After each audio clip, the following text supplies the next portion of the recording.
right, good morning, everybody, and welcome to the Part 5 World Trade Center Denver Trade Briefing Series. My name is Tanya Arndt, and I'm a Director of Programs here at World Trade Center Denver. Thank you, everyone, for joining us today as we dive into the latest developments in global trade and trade compliance, as well as the risk management. The past 2 weeks have been pivotal in international trade. On April 2nd, President Trump declared a Liberation Day, introducing a universal 10% tariff on imports, effective April 5th, and imposing higher country-specific tariffs on approximately 60 nations starting April 9th. In response, China has suspended export of critical rare earth elements, which are essential to various U.S. industries. All of the, if not all of the industries, but a lot of industries are affected one way or another and have to review their supply chains and also pay a little bit more attention to the trade compliance and following all the executive orders.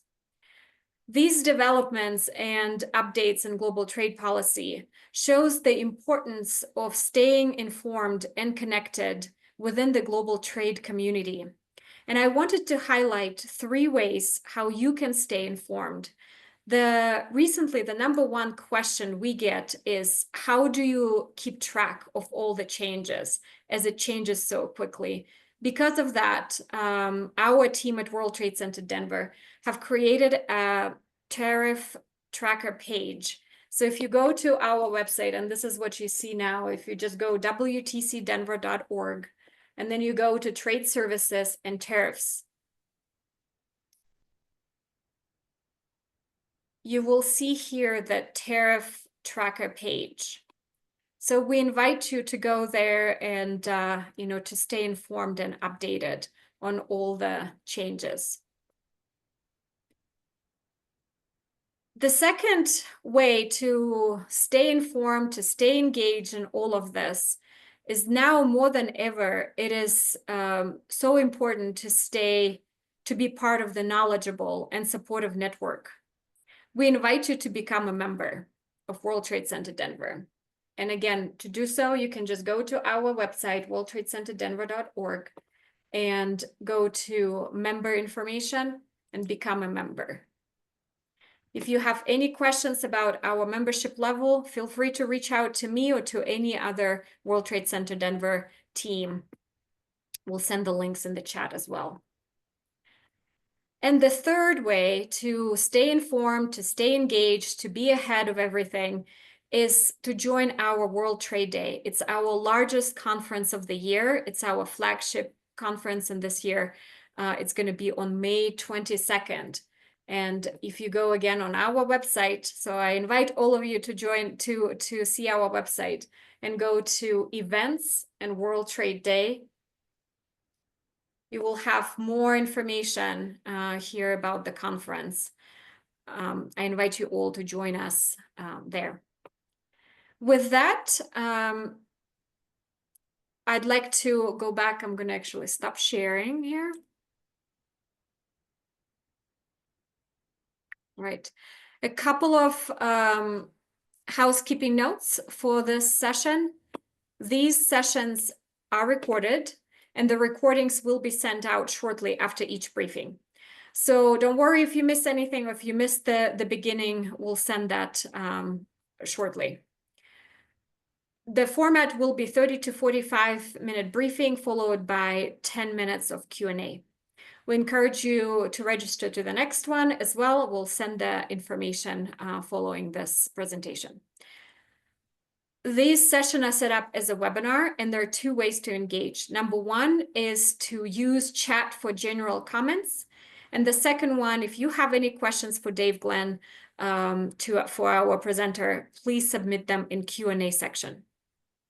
So now let me introduce our speaker today and presenter, Dave Glynn. Dave is an attorney with Holland & Hart. He has recognized expertise in conducting detailed internal investigations and audits related to export controls, trade sanctions, and custom laws.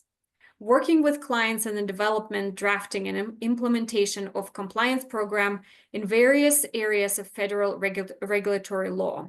He utilizes his extensive experience in export management systems and import compliance programs to help his clients achieve their goals. Dave serves on the board of World Trade Center Denver. He's also an instructor and the member of World Trade Center Denver. Dave, we're so lucky to have you here, and I'm going to pass it on to you. Great. Thanks, Tanya. I appreciate it. I'm going to go ahead and start sharing. That introduction was wonderful, so I don't think I have anything else to say to add to that. Hopefully you're all seeing my screen. We're good? Okay, great. Okay. Well, welcome everyone. We don't have a lot of time here. I did pack kind of a lot of material in here, but I think that the group here is probably, I guess, educated enough on imports and exports. I don't need to do a whole lot of the intro, but I will do it anyway, quickly. So here are some topics I want to cover today. Certainly open to questions. This isn't intended to be just a duty tariff presentation, and I know that's hot on everyone's topic list these days. I will definitely talk about that. I'd be glad to answer questions to my ability on that, but I'll be glad to do that. But I wanted to give a little more briefing on trade compliance and risk management, things that you're going to see, you're going to be facing, you probably already are, and hopefully give you a few tips on how to handle that. And I'm focusing a little bit on the global supply chain and some issues there, because I assume that that's probably where most of the audience is these days, trying to figure out how do you still maintain a business, how do you still keep your supply chain running, and some management strategies at the end. So briefly on imports, U.S. Customs and Border Protections, the agency, covers really all physical exports, doesn't really cover things like services and intangibles. There's the standard of care, reasonable care, due diligence. It's very important to understand that concept. That's the responsibility of the importer to make sure that you do due diligence. So a lack of reasonable care is considered negligence, and that's a culpability level under customs law. The issues that we're seeing today, and we've seen for years, this isn't really new. The tariffs really haven't changed this a whole lot. Import classification, do you have the right classification code when you bring your product in? It ties directly into the next bullet, import valuation. The two of them together really determine the duty that's due. Although now we have some interesting duties that don't really have much impact on classification. They're flat rate duties. Country of origin is getting really important. Now, I'll explain why that's getting important in this era of tariffs and changing trade policy going on. Forced labor is a big issue. The Uyghur Forced Labor Protection Act, the UFLPA, is actually an impediment to importing some items because it will restrict. There's some particular assumptions that are made and restrictions that happen with UFLPA on products that customs will stop, detain, and you have to prove that they weren't made with forced labor. So that's become a major issue on certain product lines in particularly, and it's involving imports from China. Duty management, I'll talk a little bit about that because that's important in terms of dealing with these tariffs. There are some options, there are some programs available. So we'll talk a little bit about that. And then, what we always throw in, training, audits, record keeping, those are all key functions of a compliance program. And some of the challenges, I deal with this every day. So I deal with, different problems, different issues as we come along. Here are some of the things we're seeing today. And the big one, of course, tariffs, right? The products that are covered, the different types of legal authorities they're using, the countries, everything is variable. It's not your old school import compliance anymore. It's changed, right? The whole foreign policy has changed in terms of, why are we putting in tariffs in place? That's changing. So it's happening globally. It's not just in the US. The US is driving it, of course. Enforcement, I wanted to mention that we see that as a rising threat coming along, particularly with the tariffs.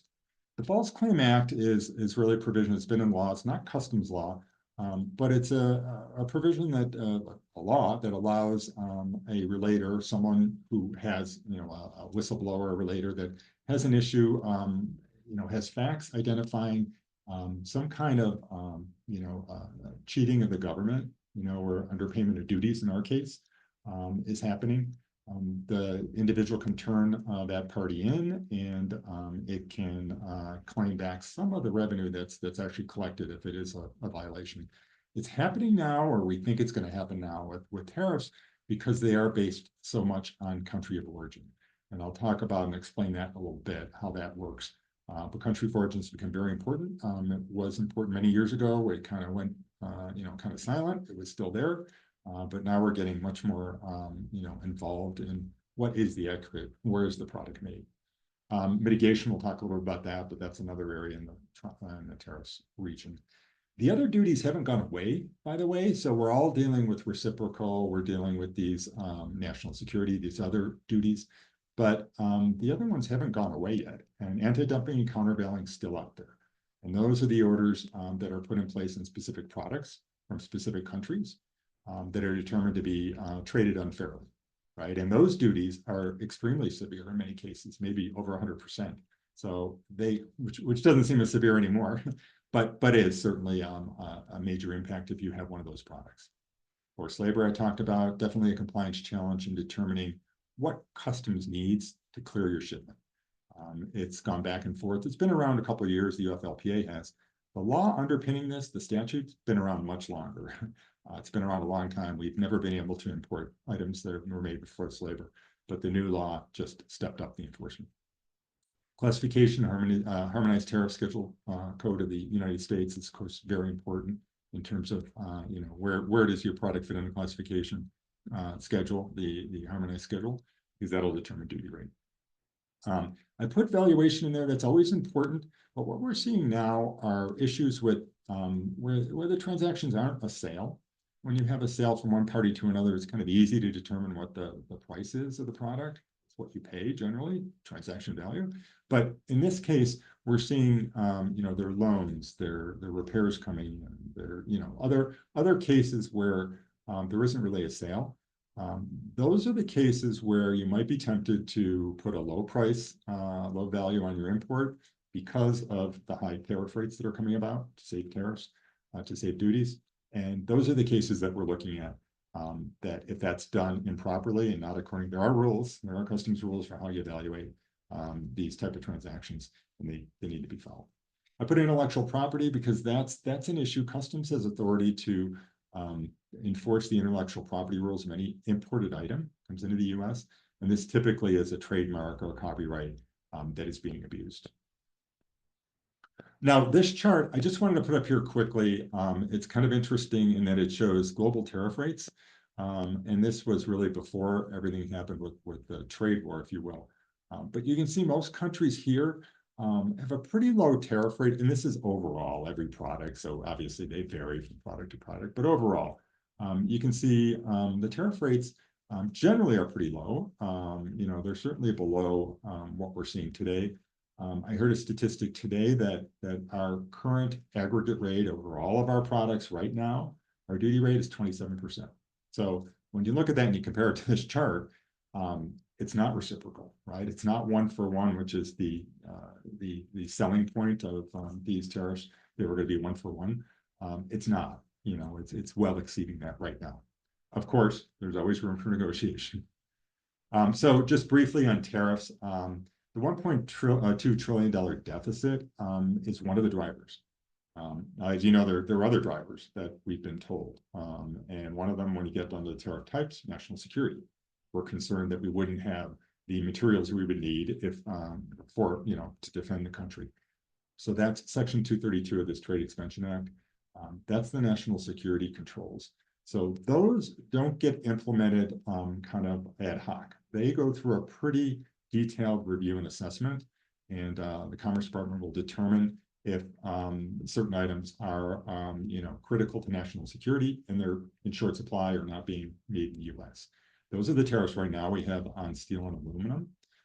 Those are also the tariffs that are put on auto parts, autos and auto parts, which I'll talk about in a minute. They're under national security controls.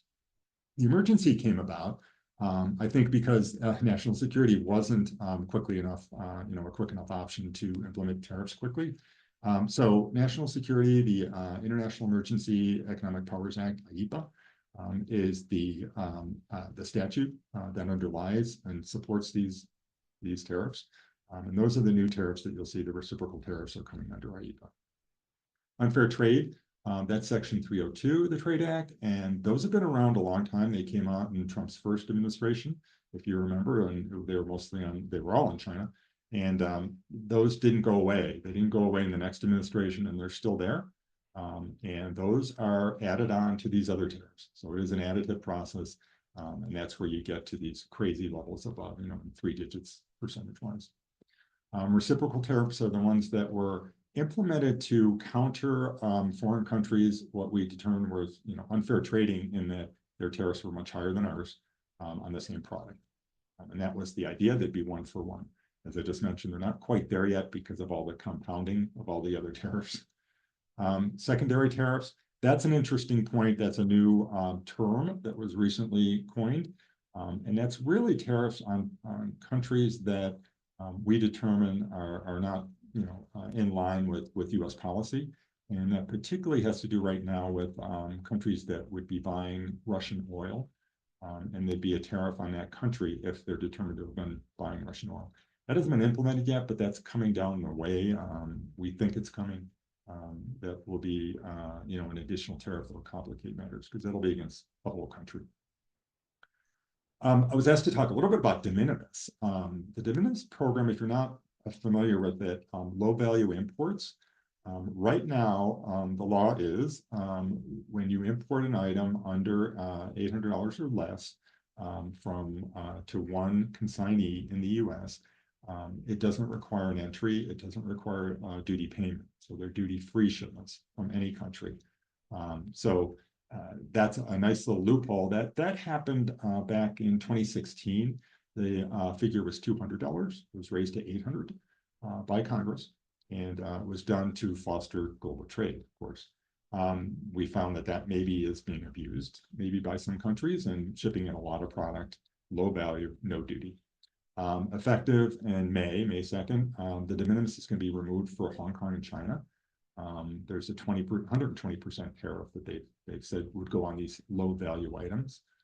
So they are trying to plug that hole and completely get rid of de minimis. The next bullet is the concern, right? The expansion to other countries, which we think is going to happen.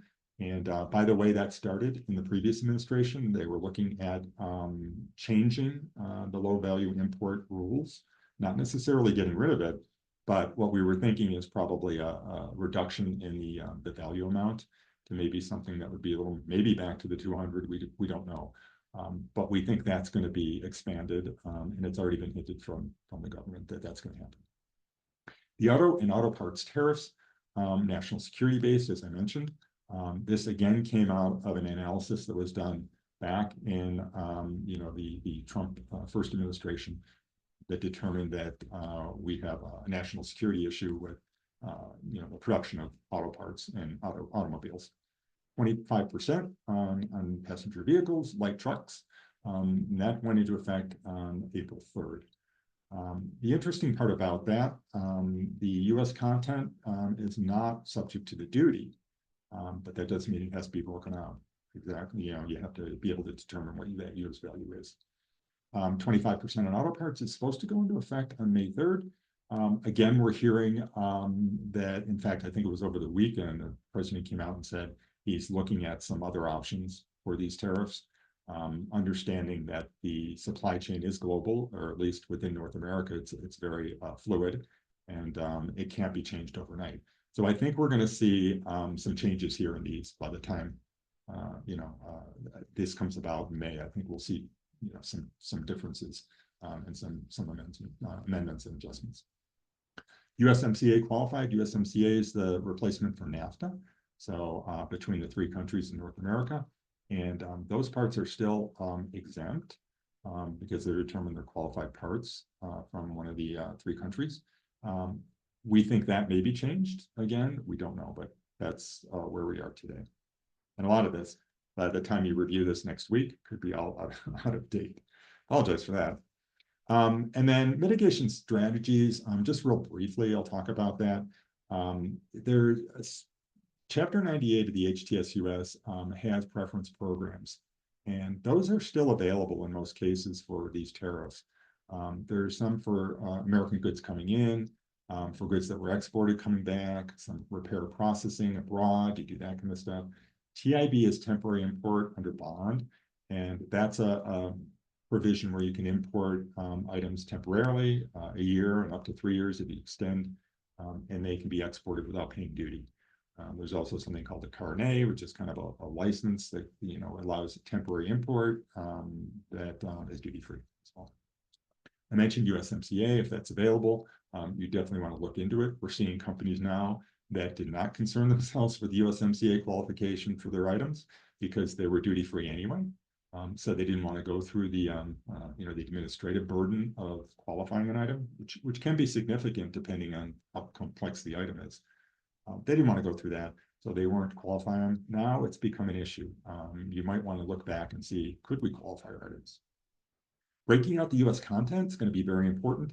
I think we're still going to see in some of these, especially the auto program, auto and auto parts. I think we're going to see that remain as a carve out that you might be able to reduce duties by pulling out that value.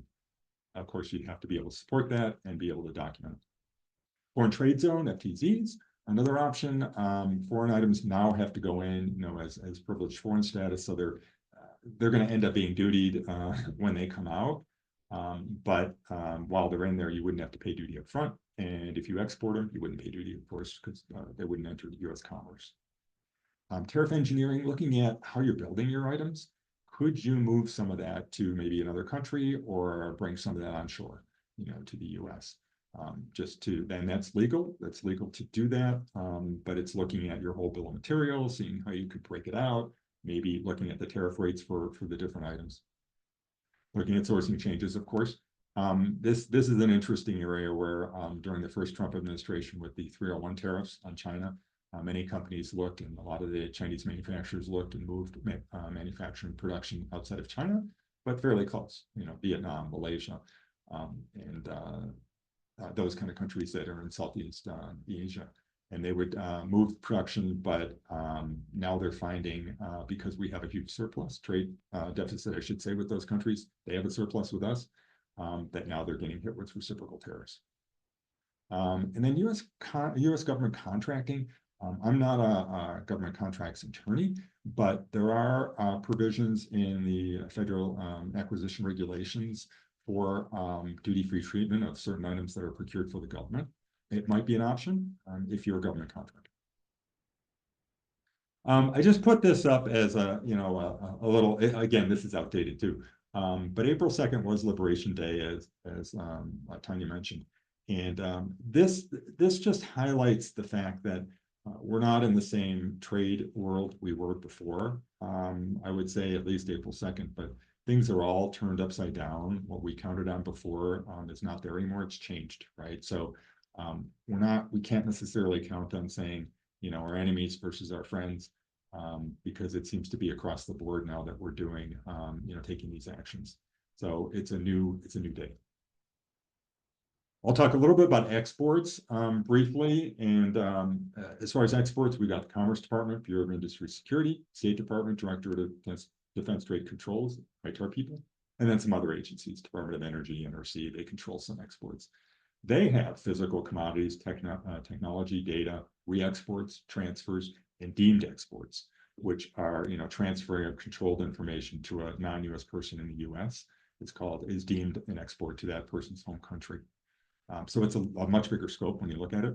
Jurisdiction is the important point over here. It's determining which set of those regulations apply. Is it commerce? Is it state? Maybe it's DOE, maybe it's NRC. Classification is determining where it fits on the list of controlled items, which again determines not duty in this case. By the way, there's the good news here. There's no duties or tariffs on U.S. exports. That was ruled unconstitutional many years ago. So we don't have those. But that's about all the good news we have on tariffs today. But as far as classification, that will determine if you need a license, your export authorization, right? And then screening, of course, that can also determine if you need a license, depending on who's going to use it, where they are, what they're going to use it for. Reporting is also an issue that's required when you export, and of course, the other elements of a compliance program. I thought this chart was kind of interesting. It shows, export control and sanctions country risk. So the red countries are the fully embargoed countries, and you kind of know who they are: Iran and North Korea, Cuba. Then there's the other countries that are sanctioned.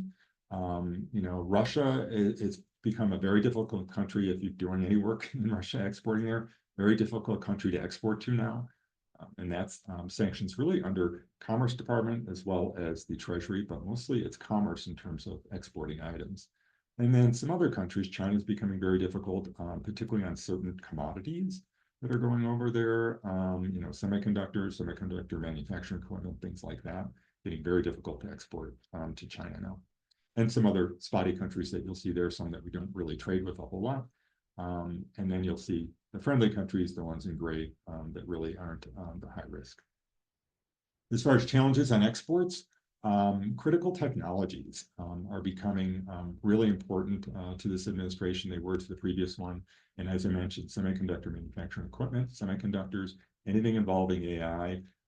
We want to have the US be the leader, and we don't want to provide tools, particularly to China, to develop their industry. That's the transfer to adversaries. Expansion of the foreign direct product rule. If you've ever heard of this, it's an interesting piece of our regulation. And by the way, I failed to mention on the first page, our export controls are extraterritorial, which means they apply anywhere in the world that a US origin item is located, or an item that was exported from the US. So we have our tentacles out around the globe. That's where this foreign direct product rule kind of comes in. So what it says is, if you're making a product overseas and you're making it using US technology, so that could be, we call it a plant, but it'd be the equipment that's US made, software, and it's particular items that are on a list, but it's particular items. If it it's made with US content, that item could be controlled for US for export, even from the foreign country where it was made. And I mentioned the Seagate case. That was a little different in that Seagate was, they make hard disk drives and computer equipment. They made these hard disk drives, and they were exporting to Huawei. And if you're familiar at all with that, Huawei was added to what we call the entity list, which is a list of parties that are denied export privileges. You're not allowed to export to them. There's a license requirement and policy of denial. Again, you can't export to them. This US technology. These were made with US technology, and they were fined $300 million because they misinterpreted this foreign direct product rule. So if you do have any sort of foreign manufacturing, important thing to think about is the FDPR. Export restrictions on persons and entities. The list is expanding tremendously. So I will say that the administration is using the entity list to try and restrict what goes where, in terms of, this will be dual use items on the commerce control list. These dual use items, we want to restrict who gets them. And it's getting down to various reasons. It was formerly more, drug traffickers and, people committing anti-money laundering, money laundering type offenses, things like that, and violating our laws. Now it's getting down to much more of, we're focusing on drug interdiction and drug trade and other areas that weren't as heavily focused, and we're seeing a lot of, and a violation of our sanctions themselves. A lot of more people ending up in that list, and companies. Stepped up enforcement, again, diversion. We're really concerned about that. A lot of that happened when China announced their AI technology, that DeepSeek technology that they announced.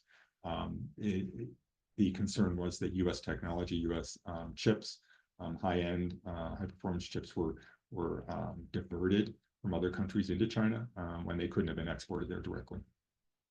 I put retaliatory tariffs in the bottom there because that's obviously affecting US imports, right? If you did want to export to China right now, and China right now, I think is the prime candidate for these retaliatory tariffs, 125%, it kind of will maybe close out the market completely from a financial standpoint.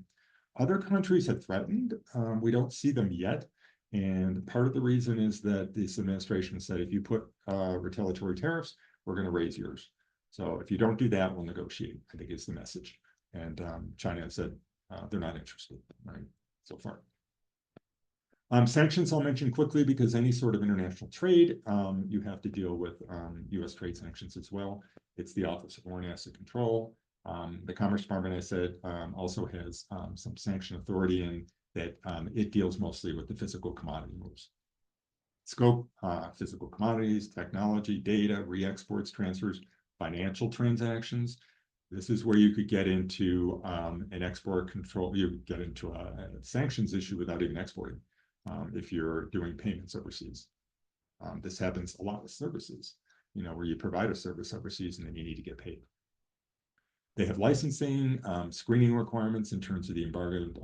OFAC administers all of our country embargoes. So they administer those.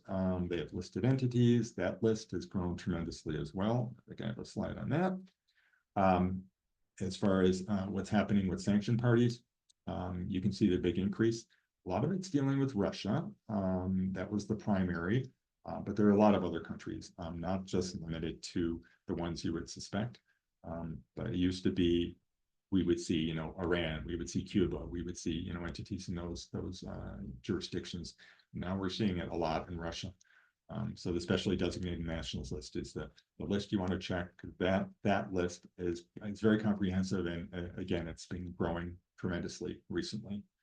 I mentioned the 50% ownership rules. A lot of people don't realize that you would think you screen the list, the party is not there, you're good, right? Well, not exactly. So OFAC has a rule that says if you're dealing with a party that is 50% or more owned by a listed party, then that party is also subject to the same sanctions. Again, they're not listed, but they're subject to the sanctions. So it's really important to understand who you're dealing with. China and Russia are the key targets. The Middle East, of course, in flux is always an issue, but certainly is for this administration as well and this agency. Secondary sanctions really, again, kind of like secondary tariffs. They apply not directly to a country, they'll apply to a country that's doing, say, violating a US sanction, selling oil, for instance, that we have a sanction on. Sectoral sanctions deal with particular, they're in Russia right now, and they've been in Russia for quite a while with sanctions on particular industries, the oil and gas industry and Arctic oil exploration, things like that. And some of those sanctions are not prohibitions. Some of them deal with financing, that you must complete a transaction and get paid within 30 days in many cases, depending on who the party is.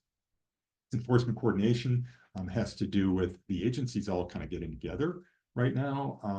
They don't typically go out on their own anymore. If they find an issue that they want to investigate, they'll work together. So you may get sanctions, you may get export, you may get import, all the agencies getting together, and then of course the Department of Justice and other agencies that would get involved on the criminal side.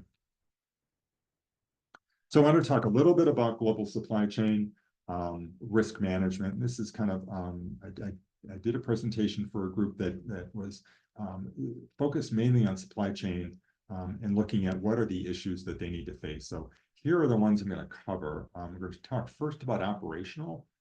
So talking about raw materials and the resource constraints that we're seeing. Tanya had mentioned the issue with China restricting some of the raw earth minerals that are coming in from China. Those are going to be an issue, right? Because they're not available everywhere. And so dealing with that kind of constraint is going to be an operational risk. Global congestion and shipping.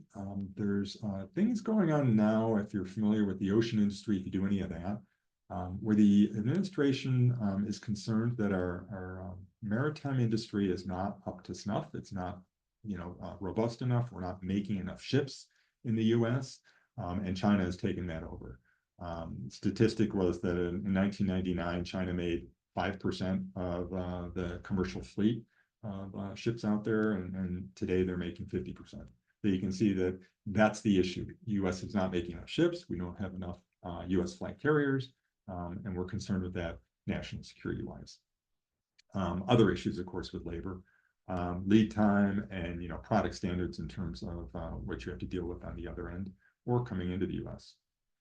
On the economic side, duties and tariffs are probably the big thing right now. right? So I mentioned the types, we have standard national security, unfair trading, dumping is still there, reciprocal, a lot of tariffs out there, right? For a lot of different reasons. And Tanya mentioned the tariff tracker report that they have. I think that's a great idea to keep track of that, to see where your tariffs are falling. It's difficult to manage all this, and that's, again, another compliance risk we're talking about.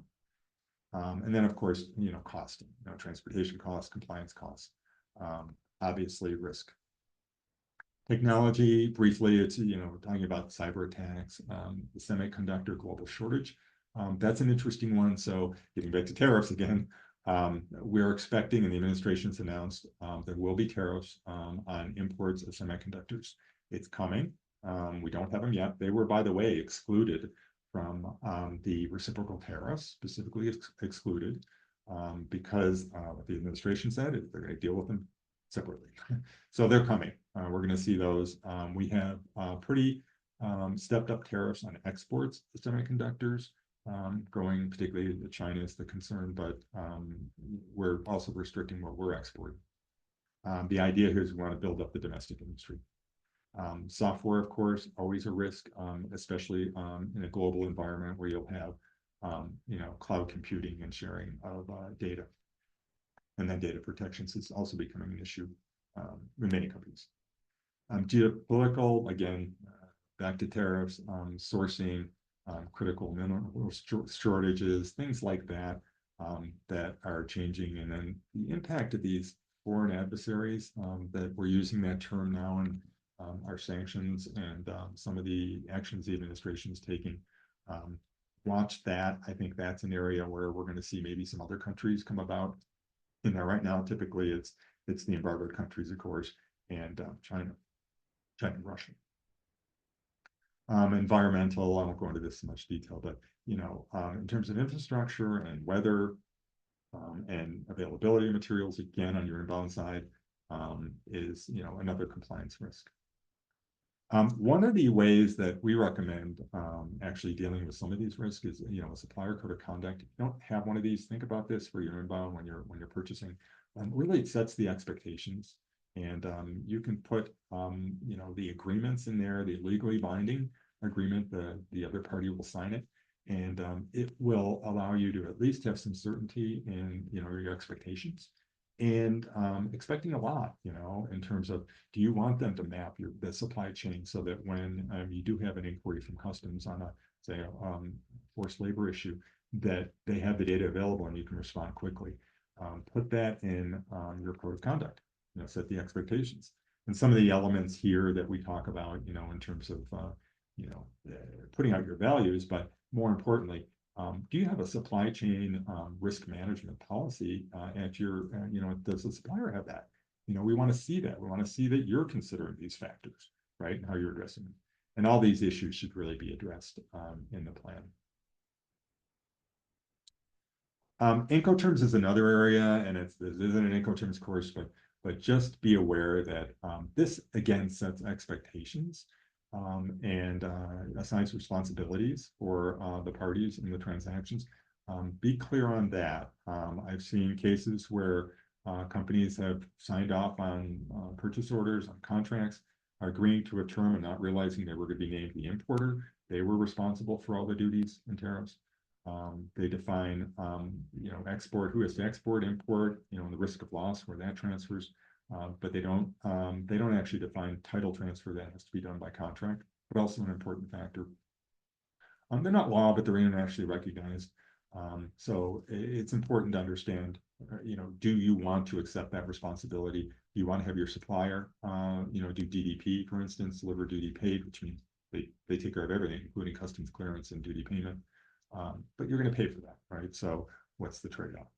And they're often negotiated. You can change some of the responsibilities in an Incoterm. And then as far as managing tariff risk, we're seeing a lot of this as well in our practice. Contracting, right? It's coming up there.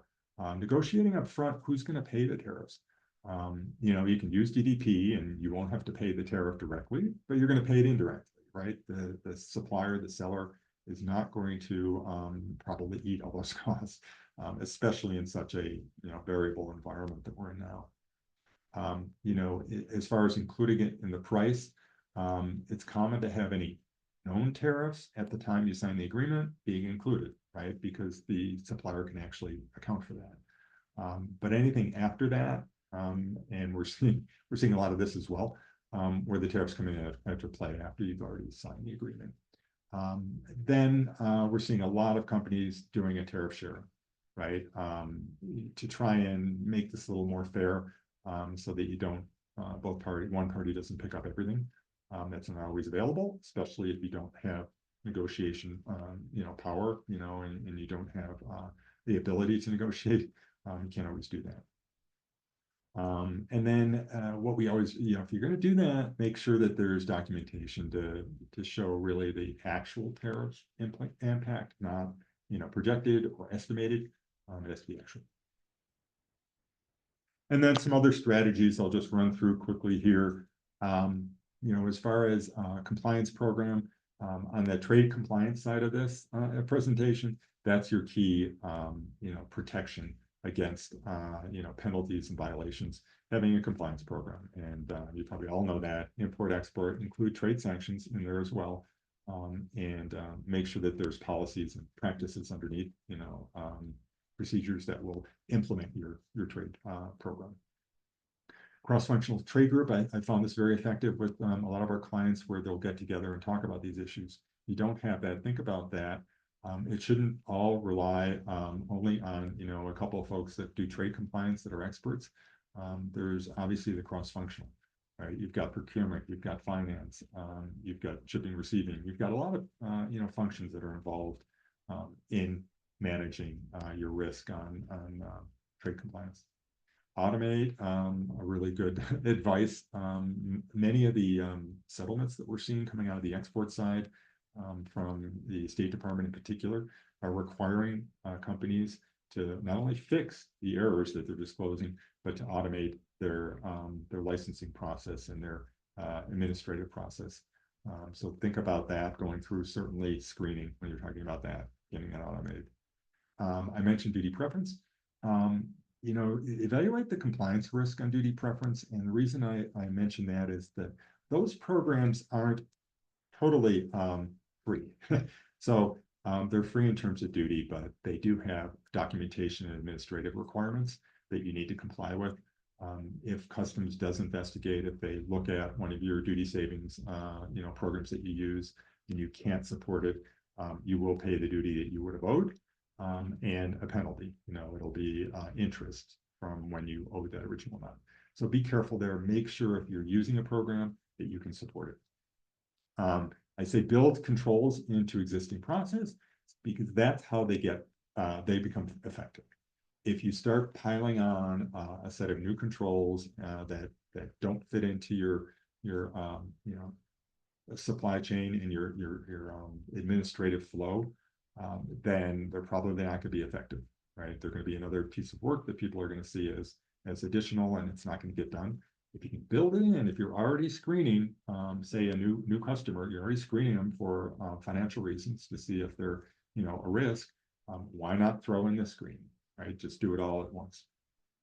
Training, more training. So much of what we do in compliance management with trade compliance is spotting issues, right? It's not necessarily fixing them at that front line. It's spotting the issue, being able to stop it, and then go back and correct the error. But it's the issue spotting. You can only do that if you're trained. Let's see. And that looks like my last slide. One more. That is my last slide. Okay, so that's all I have for you. I'm going to stop sharing. And I guess I can take some questions if there are any. Yeah, Dave, thank you so much for sharing not only the updates on all those recent changes, but also some strategies, because I think that's another thing that that we work with with the companies, kind of have to continue doing business, right? And how can you do that and protect your company as much as you can and follow all the regulatory shifts? So we have quite a few questions in our Q&A section. Again, for everybody who's watching us, Feel free to share your general comments in the chat. I've also posted a couple of links there. But if you have questions, specific questions for Dave, use Q&A section of this. So I'm going to start asking here, Dave. I'm going to read a couple of questions here that I see. I'm going to start with a question about rare earth minerals. So for the rare earth minerals, metals regulation from China, is the export control just for the defense and aerospace industry importers in the US or all purchases? My understanding, it's all purchases. So it's not a US control. Remember, this is an export control from China. So it's under their law, but I don't think there's a restriction. I think that was more of a response to the tariffs that the US is putting on generally on China. So I don't think it's necessarily for the defense industry only. I don't think that's where they're going with it. They're really trying to respond generally. Yeah. Thank you, Dave. Another question. Okay, this one is a very interesting question. Have you heard if the administration is looking to change the country of origin rules? Also, have you heard that the administration is looking to implement reciprocal tariff on the ship from country instead of being based on the country of origin? Mm-hmm. That is an interesting question, because when the first orders, they came out even as presidential orders, even before executive orders, proclamations, I should say. They were very general, and when I read through them, I was a little confused on whether they meant ship from country or country of origin. They've clarified it's country of origin. So and that's the way they put in the controls on Canada and Mexico as well. It was products of Canada, products of Mexico, which is country of origin. So no, I have not heard that there's any attempt at doing ship from country. It's an interesting thought when you look at, we're looking at balance of trade, right? And balance of trade, certainly a country could purchase all this, merchandise and then ship it to the US. They're going to get value out of it. And that's where we're going to attribute the trade with that country that exports to us. So if you're talking about balance of trade, it would seem like that would make a little more sense than country of origin. I think they're doing country of origin because it's a little easier to administer for customs. If you're calling that de minimis issue, that came up in the previous administration in customs and the postal service. By the way, a lot of those shipments come from postal service. A lot of those low value shipments, they couldn't administer it. They had no way in the system to actually manage, the imports because there were 4 million packages a day or some crazy number. So that all got put on hold. I think we have the same problem with ship from country. If you look at an import entry, you could have multiple countries of origin. You'll have one ship from country that could potentially apply, but it would have to probably be some recoding where they would recode the import system to be able to pick that up. Right now, they're doing it at the line item level, which has country of origin. So I think that's why they're doing it. I have not heard there's any change in the evaluation of country of origin. It will be still, generally substantial transformation in that country. With the FTAs, there might be a little difference. For instance, USMCA has a qualification country of origin. It's a little different. Process is a little different, but that's also listed. It was listed in the orders that came out, or which one they're going to be using. Thank you. Thank you for such a good answer. Okay, next question. We have more questions, quite a few questions coming through. Oh my goodness. I'll copy. I don't know if we have time to answer all of those questions, but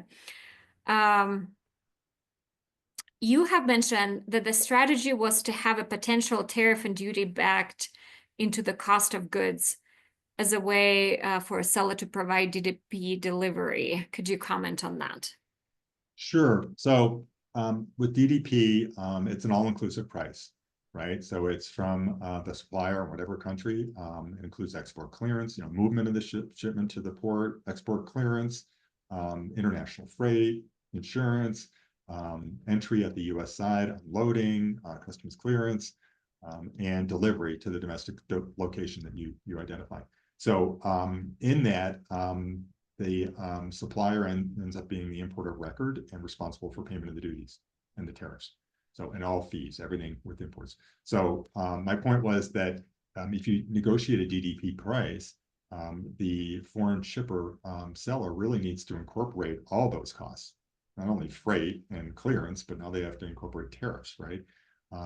And that's going to be difficult in today's environment to be able to do a contract.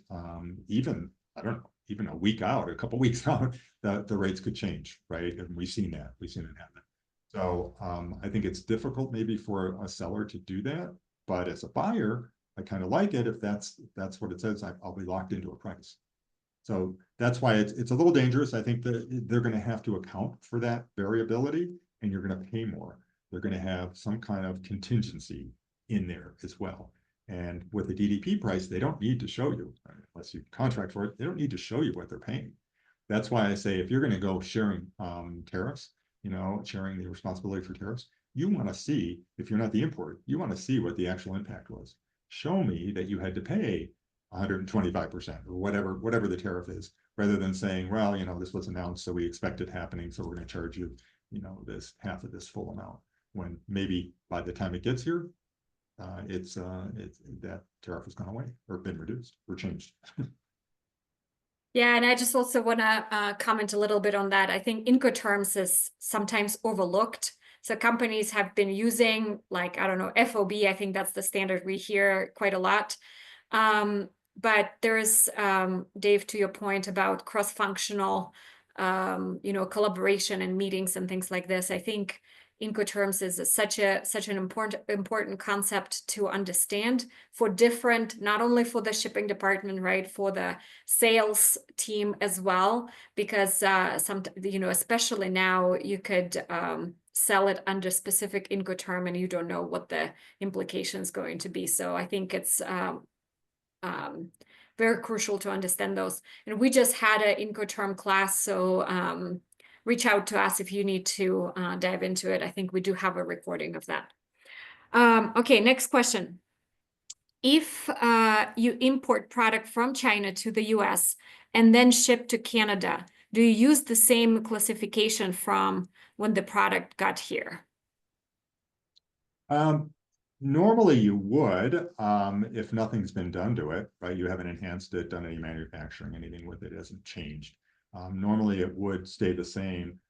Now the import code, a harmonized schedule code would be on the export side, we use both HTS and Schedule B to do the reporting, but normally it would stay the same, and on an export, you would need an export classification code, which is not required for imports.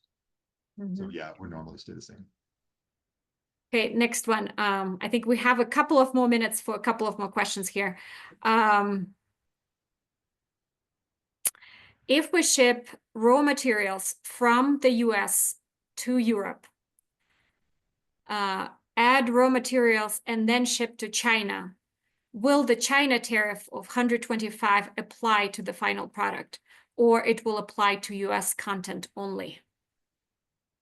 Quite specific. Right. So that would be under China's laws again. I guess the question would be, is it substantially transformed? It sounds like if it's a raw material, it probably is going to be made into something else. So when it exports from the European country, it's probably going to be a product of one of those countries, right? Wherever it was transformed. So going to China, I'm guessing it probably wouldn't be tariffed at that rate. It's not a US export, and it's not product of the US at that point. Now, again, I'm not a Chinese attorney, so I can't explain exactly what their laws do, but that would be my guess. It probably would not be covered. Yeah, I would also encourage you to work closer with your freight forwarder to look into those.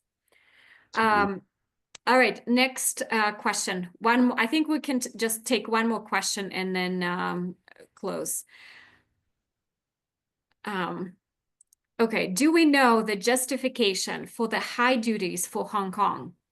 The US has traditionally recognized Hong Kong as a sovereign from China, but we are giving it the same reciprocal duties as China. Additionally, Hong Kong is a duty-free city-state, so it has a 0% duty rate on all product going in. This doesn't seem to make sense for the reciprocal duties we have for them as 145%. Yeah, yeah, good question. So yes, that's true. So we used to treat Hong Kong separately. Certainly when it was under UK control, it was definitely considered different than China. And our export control is the same way. We treat it that way. It was a different licensing regime. It was under a different country group, we call it, but it was treated independently. Over the last, I don't know, 5-7 years, that's changed to the point where we're seeing much more control over mainland China over Hong Kong. You know, they're putting in their own leaders. They're cracking down on you know, some free speech rights and things like that. That the U.S. government's come back and said it's China, so we're going to treat it as China. So that's where that came about. Really good point. That yeah, if it is coming from Hong Kong, you know, there's not a trade deficit there with Hong Kong. You know, I shouldn't say that. There probably is a trade deficit, but probably not tariffs to justify reciprocal. But the government has come out and said that we're treating it as China. So I think that's the rationale. It's really more not financial. So, you know, I mentioned that there's a lot of reasons that these tariffs got into play, at least the reasons that the administration cited. So not all of them are related to the pure economics. Some are related to other issues. And one commenter talking about, you know, the Italians, they're pretty friendly with the U.S. and the U.S. administration. Will that help them? And the answer is absolutely yes, absolutely. He said Trump over the weekend said he doesn't change his mind, but he is flexible. So with that, you know, and art of the deal, all of that is entering into this. So yes, I think that's it. And with Hong Kong, we're going to see, I think, more of that. We've changed our licensing policy so that now Hong Kong is treated the same as China. So I think that's where the tariffs came from as well. Very interesting. Thank you so much, Dave. I want to ask all of you to share some comments in the chat about Dave's presentation. Dave, thank you so much for sharing your expertise, for answering these questions, for preparing the presentation, and sharing some of the tools and kind of ways to think about it, how to stay compliant, because not only it's all on the import side, the U.S. controls and U.S. export compliance is extremely important to follow all the regulatory shifts that we have. With that, I see a lot of thank you. Yeah, very informative. Good. Wonderful. Thank you, Dave, again. And to all of you, I again want to invite you to become a member of World Trade Center Denver. As I mentioned, now as ever, it's so important to stay together, to stay connected, to share best practices, because we're all going through this together. There are a lot of shifts. There are a lot of strategies, some new way, like we've seen some companies that are coming with a very innovative ways to kind of work, you know, find different resources and things like that. So there is a export compliance interest group today. It's a meeting today at 4:30. It's in person only. So if you're local, I invite you to continue this discussion today at 4:30. You can find more information on our website. And with that, stay calm and trade on. Thank you, everybody. Have a great Tuesday.